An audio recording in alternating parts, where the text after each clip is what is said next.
Hi friends, it's Lisa Hetrick. This tutorial is super juicy and it's all about using watercolor pencils with your stamped images.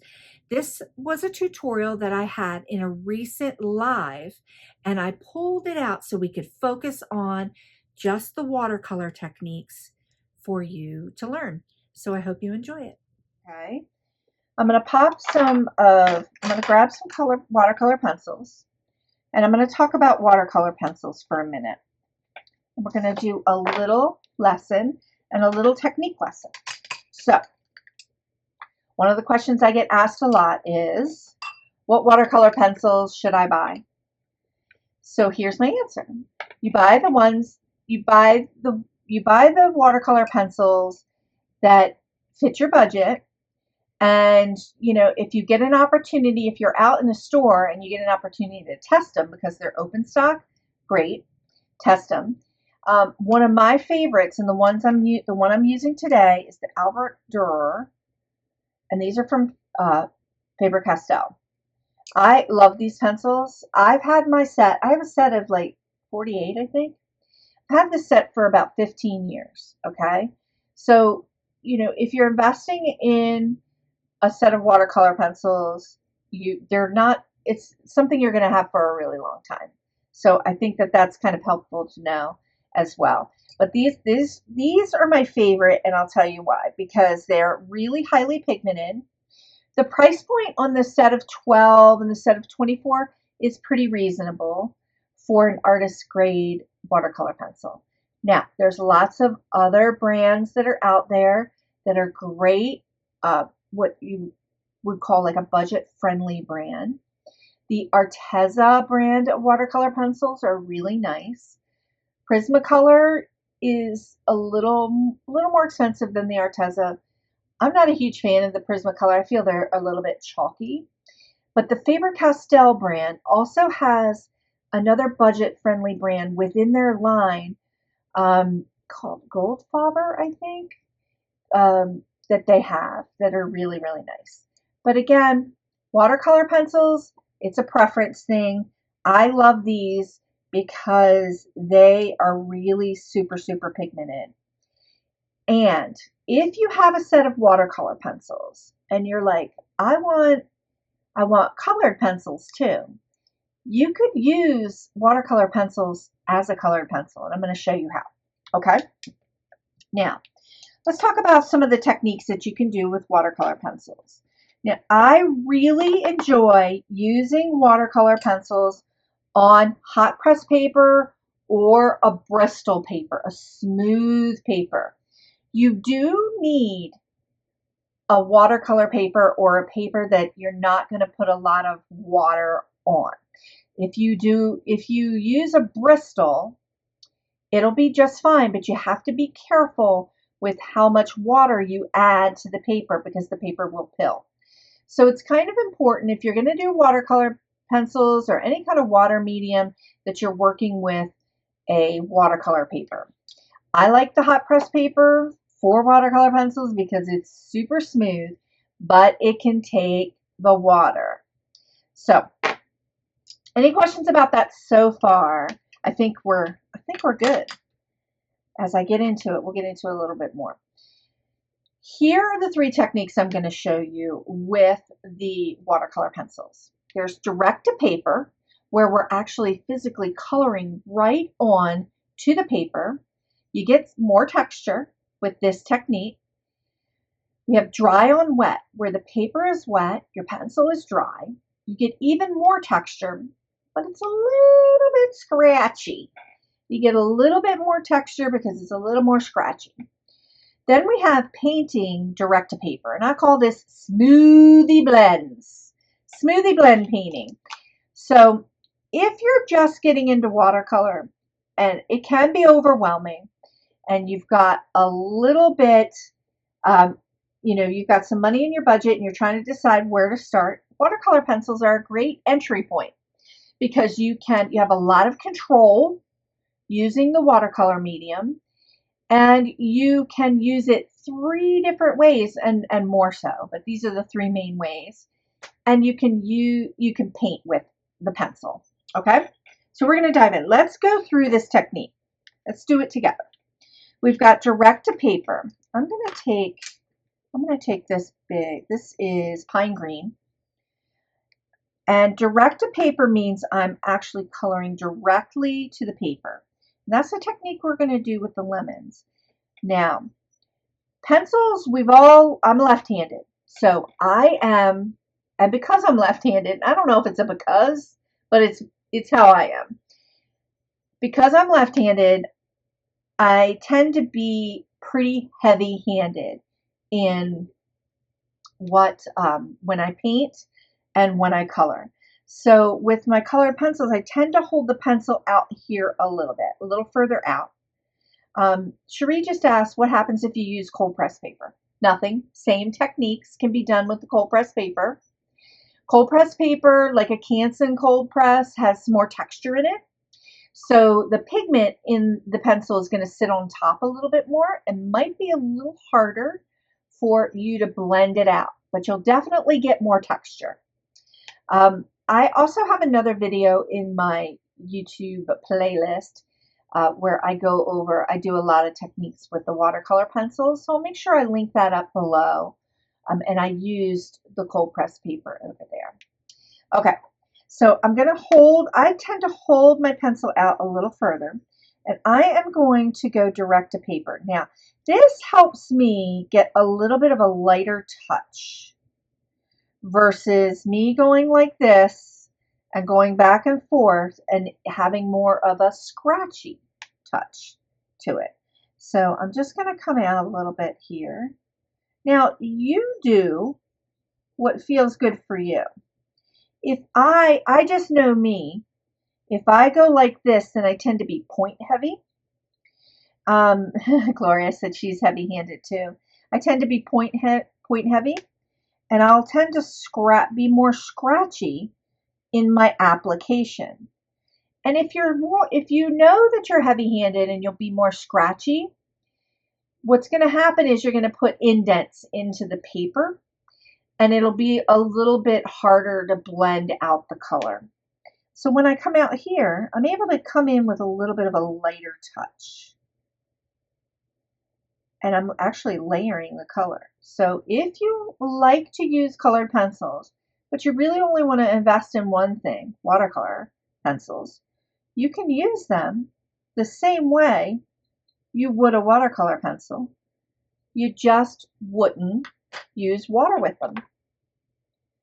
You would just leave it be, and you can blend it. I'm going to take my brush. I've got a little brush and some water here. I've got that direct to paper, and I don't have a ton of water on here. You could use a water brush for this technique if you want. I don't have a lot of water, just a little bit, and I'm going to show you how, those Albrecht Dürer Faber-Castell pencils. Oh, that pigment just breaks right up with the water. And it just blends out. That's what I love about this particular brand of watercolor pencils. You can see that pigment. It just literally explodes with that water, and I love it. Okay, I can pull some of that off, and I can also paint up there. Love it. Okay, that's direct to paper. Now, dry on wet is going to give you, so you have some texture with this technique. You can see some of the texture in the pigment. The pigment's just kind of sitting on top of the paper, which is super nice. I love that. Now, dry on wet, it's going to give you a little bit more texture. So if you have a stamped image where you want to create more texture, this is a good way to do it.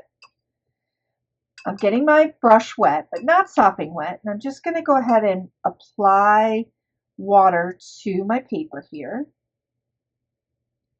You can hardly see it, but then I'm going to take my same pencil, and I'm just going to start applying the pencil into the paper. And you can see it's starting to move around with the paper, but we've got more harsh lines here, right? We've got more harsh lines, but we've got a lot of texture.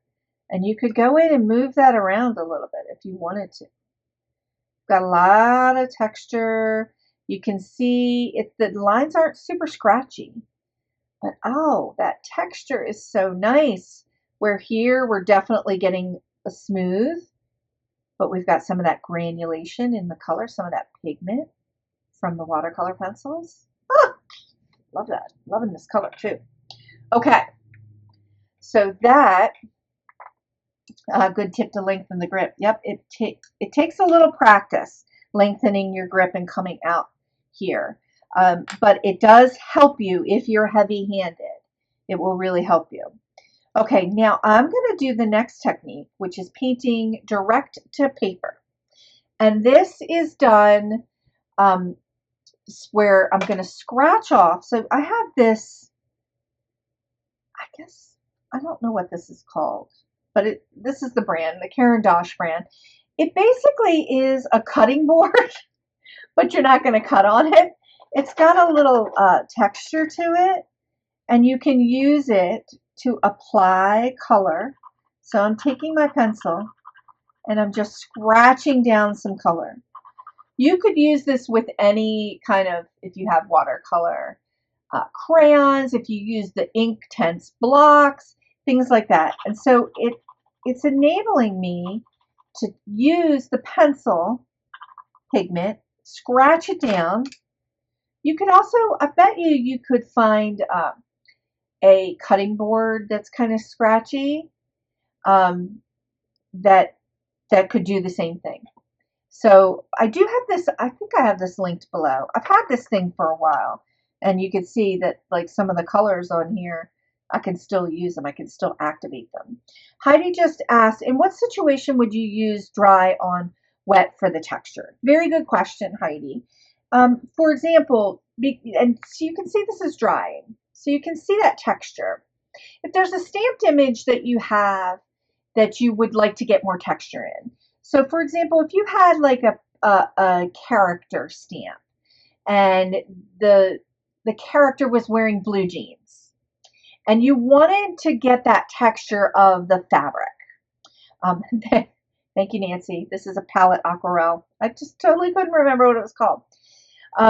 You have that palette, that texture in the clothing of the stamp. You could use this technique and create that texture with the blue image or blue jean without kind of fretting over it, without actually painting in the texture. Do I have a preference? I'll answer that question in just 1 second, Missy. Missy just asked me, do you have a preference or technique, or does it depend on the subject you're painting? I'll just go ahead and answer it now. It actually depends on the subject I'm painting and if I'm feeling playful and I want to try different techniques. I tend to use all three. I could use all three in one project. Today, we're going to focus on the lemons. We're going to focus on this direct to paper because I want to show you how to color blend. We're going to blend two colors together. Okay, so this painting direct to paper technique, I've got my pencil shavings, so to speak, down here. And you can see I'm just activating it with water. Now, look at all that paint that you have now. So when I said a little while ago, if you're just getting started in watercolor and you wanted to invest in watercolor pencils, you could literally use them as a pencil and you can use them as a paint. So it's a great way to kind of get started and experimenting with watercolor in a pencil form.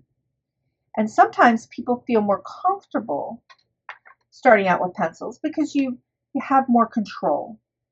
And you can do you can do all of the same techniques that you would with like a watercolor tube set or a watercolor pan set. Watch, I'm going to drop a little water in there and show you.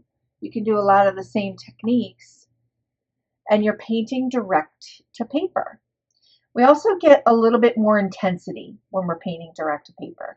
I've got a lot more pigment loaded up on my brush so I can get more intense color onto my paper. The dry on wet, you can see as it's drying, it's getting a little scratchy.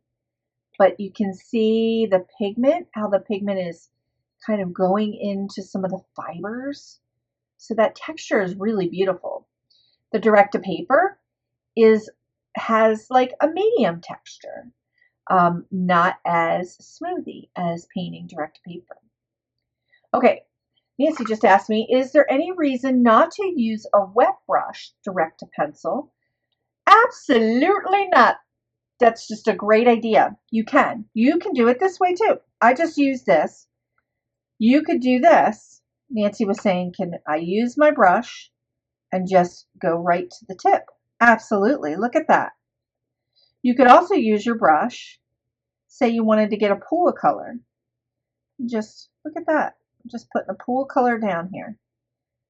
I'm actually doing little flickies. That's a great way to do your flicks too on your paper crafting projects.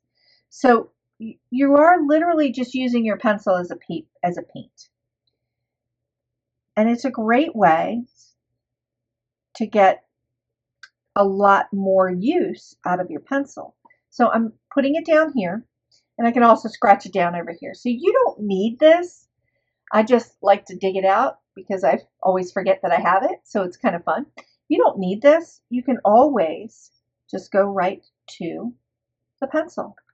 Thank you, Nancy, for reminding me of that wonderful technique. I love it. And if you don't know Nancy from Row House Greetings, she's amazing. Follow her on Instagram. You all are amazing. Nancy is a Copic coloring master.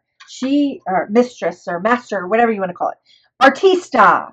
She's amazing. Her watercolor work, her Copic coloring work is just delightful. So full of joy. Okay. So Heidi just said, this is how I typically do it, especially if I only have a small area. Yes, absolutely. But these 3 different techniques that we have here can give you 3 different kinds of looks. Direct to paper has some texture, dry on wet, more texture. Painting direct to paper, whether you're doing it from the pencil. Nancy is on YouTube. Nancy is on YouTube. Yes, she absolutely is. Row House Greetings. And she has so many amazing cards. She also teaches here locally in Maryland, and we love her. We just love her here. Thanks for that tip, Nancy. I so appreciate it. Okay, so that's our lesson here for this technique. Now I want to just go a little bit deeper and talk about using your watercolor pencils and doing some color blending. So I'm going to do a direct to paper. I'm going to take this is a cadmium orange. I'm going to take this and I'm just coloring it out. I can feel myself getting heavy-handed. I've got a little bit of a light hand here, and I'm going to go over it a little bit more and just get some color applied to my paper.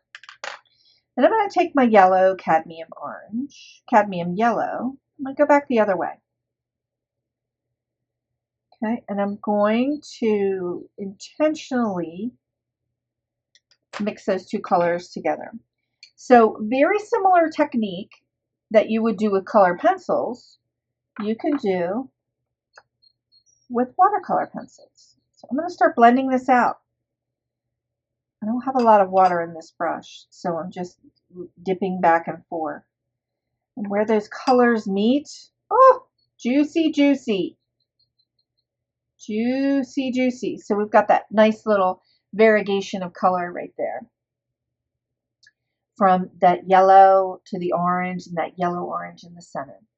This is super easy for you to do, and this is the technique that we're going to do right now on the lemons. Greens too. So we're going to be mixing our 2 colors together on the lemons and mixing our greens on the leafery on the lemons.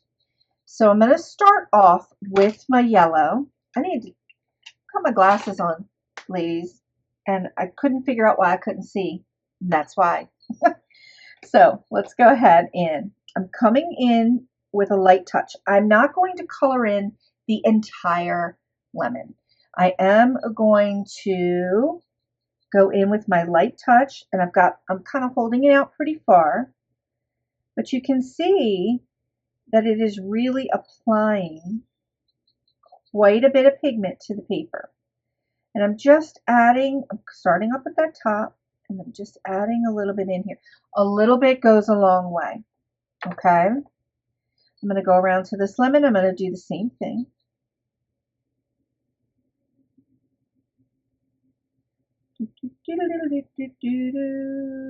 Love it.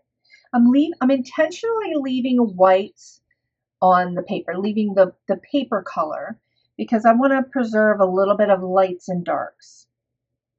And you don't have to color in the whole image, because we are going to activate the pigment with the water and get that whole watercolor look going. Now I'm going to leave that be for right now. I'm going to come in with my cadmium orange, and I'm going to layer up some color. Beautiful thing about watercolor pencils is that you can layer. And see, I'm adding a little bit of that orange right over top that yellow. But I'm going to come down here and just kind of add a little more orange in. I'm going to let it be. Now, it looks like a hot mess right now. And that's when you know you got to keep on going. You got to keep on going, because you're basically, all we're doing right now is I'm fighting my left-handed urge here to go super heavy. All I'm doing right now is just getting some color in. And blocking in color, so to speak. I'm just kind of layering it in there. And it does look like a hot mess. But that's okay. It's going to look fantastic in a moment. Now I'm going to go into the leafery. And I'm using, what color am I using here? Let's take a peek. It's a green yellow. Good Lord. Look at that. Earth green yellowish. So I'm going in with my light yellow, my lighter yellow, which is like that jelly bean green. And I'm going to do the same thing with the leafery, except I'm not going to go all the way down. So I'm just starting from the top of the leafery and applying some of this color. The bigger leaf elements, I might come down a little bit further. So it's pretty light hand. I'm trying, ladies. I'm trying to be light-handed here. I keep going, I keep trying to resist the urge to be heavy-handed. Oh, pencils are fun. These watercolor pencils, too, are great in sketchbooks.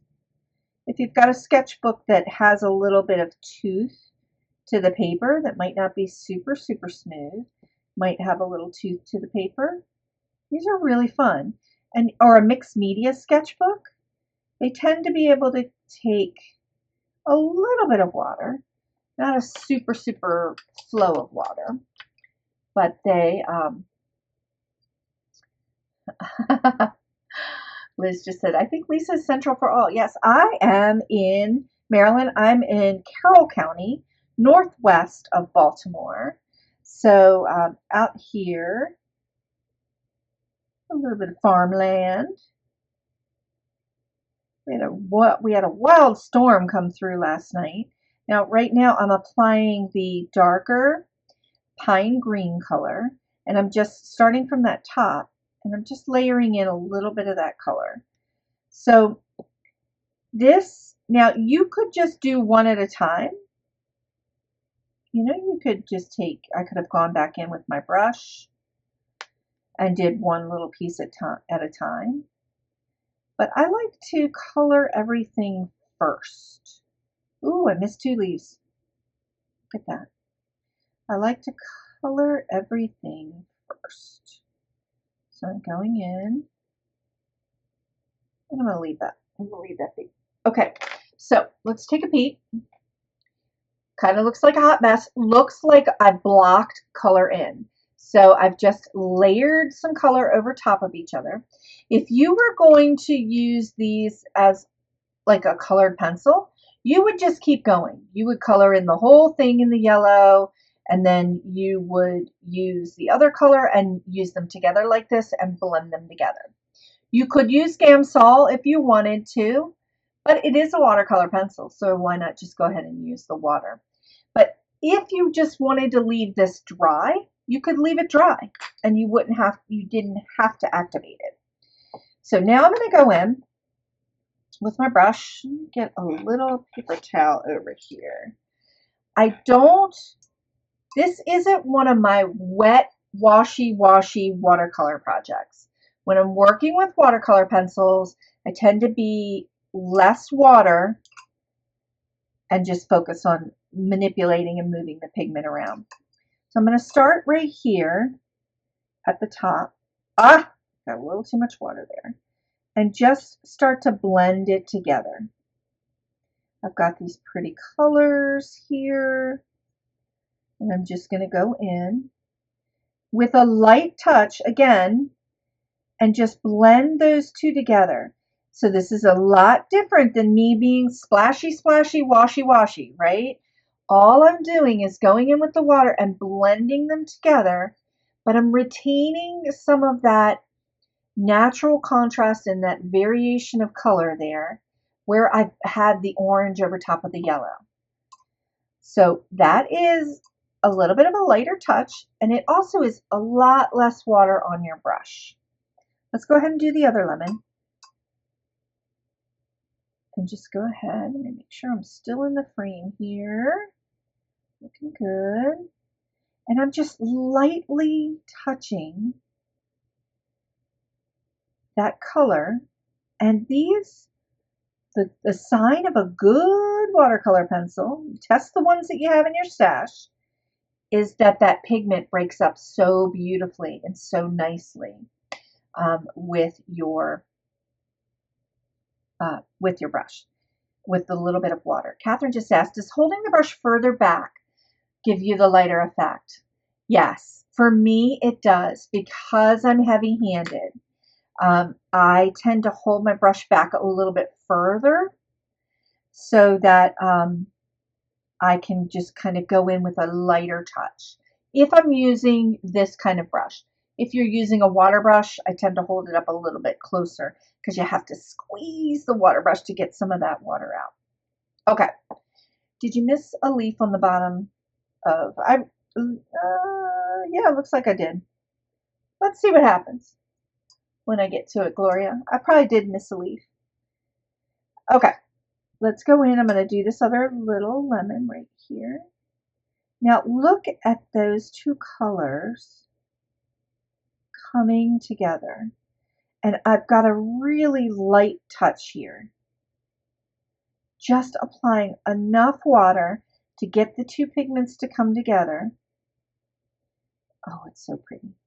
Okay, let's go into the leafery. And I'm going to do the same thing. And I'm going to just kind of go back and forth. And I don't want to break that up that much because I want that color. First of all, the image is small, so the leafery areas are small to get into. So having a nice little point on your brush is really helpful. But I am breaking up that pigment. Let's go down to this one right here. Breaking up that pigment. But I don't want to break it up too much because I don't want it to disappear. Let's see, there's that leaf right there.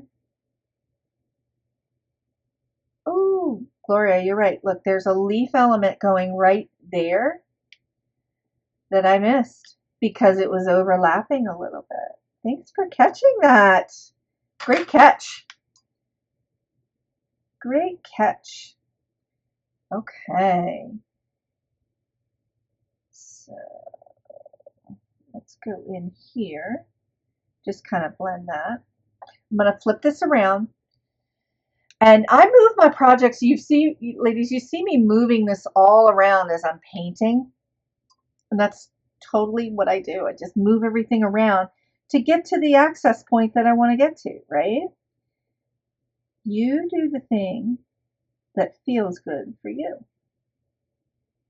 Okay, got that. Breaking up that pigment right there. Now, I've got this. This is looking good. And because we don't have a lot of water, it dries really, really fast. But what I want to show you is, now that it's dry, you could go back in, I'm going to double check, and you can layer in more color over top. So you can intensify the color just by layering more in. You could layer it in and leave it dry so that you can see that texture.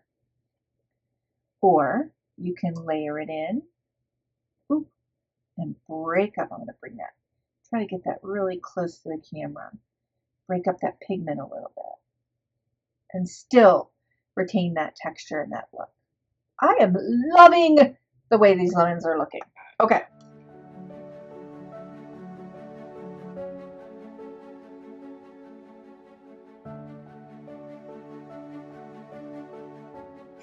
Thanks so much for watching. Please consider sharing the joy by liking this video and subscribing to this channel.